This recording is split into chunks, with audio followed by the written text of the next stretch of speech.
So, how do you kickstart an entire nation's economy into high gear? Well, if you look at India's latest budget, the answer is pretty clear. You make a giant bet, a massive investment in the country's future.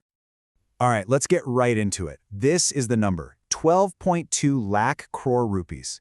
I mean, just try to get your head around that figure for a second. It's absolutely staggering, and it's the centerpiece of the union budget for 2026-27.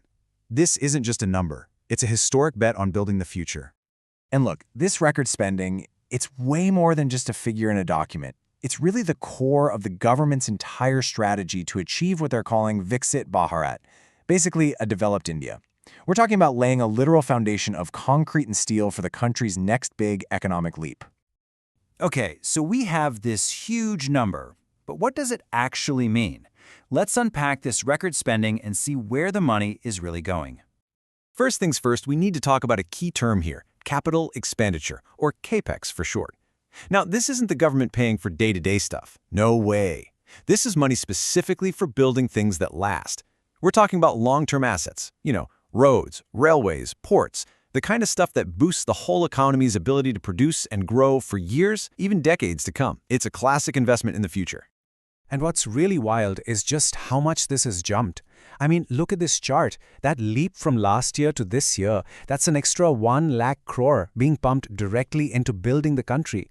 It's not just a small bump, it's a clear signal that they're hitting the accelerator on this whole strategy. Right, so we've got this enormous pile of cash dedicated to Capex. But the billion-dollar, or I guess the lakh crore rupee question is, where is it all going? Let's move from these big abstract numbers to some actual concrete projects. This table here gives us a really clear picture of the government's priorities. You can see right away that massive 12.2 lakh crore figure is broken down. A huge piece of the pie is going to defense, which is all about modernization. But then, look at this. You combine transport and highways with railways, and you see this incredible focus on just connecting the country. It's all about making it easier to move people and goods around.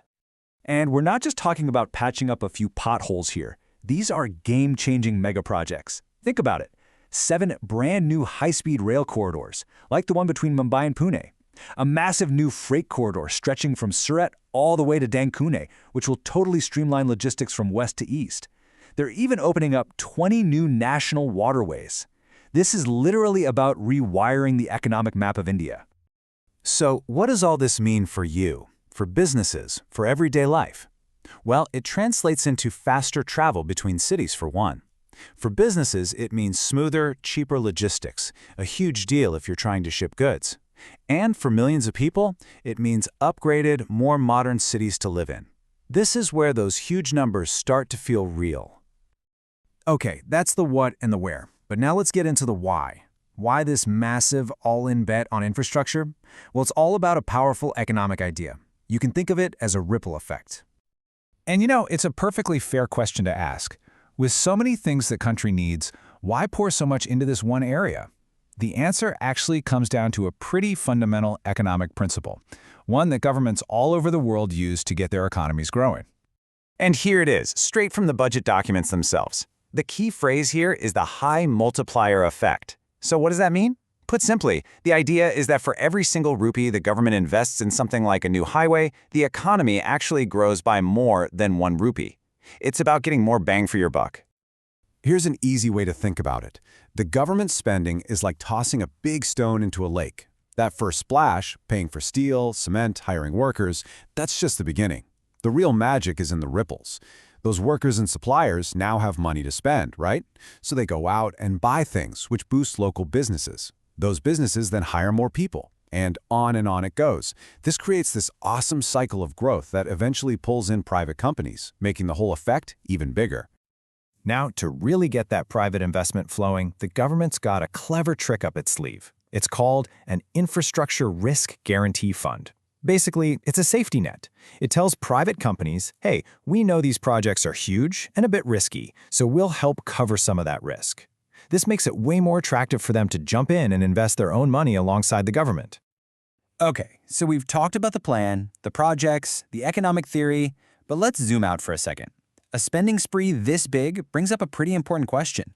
Can India actually afford all this?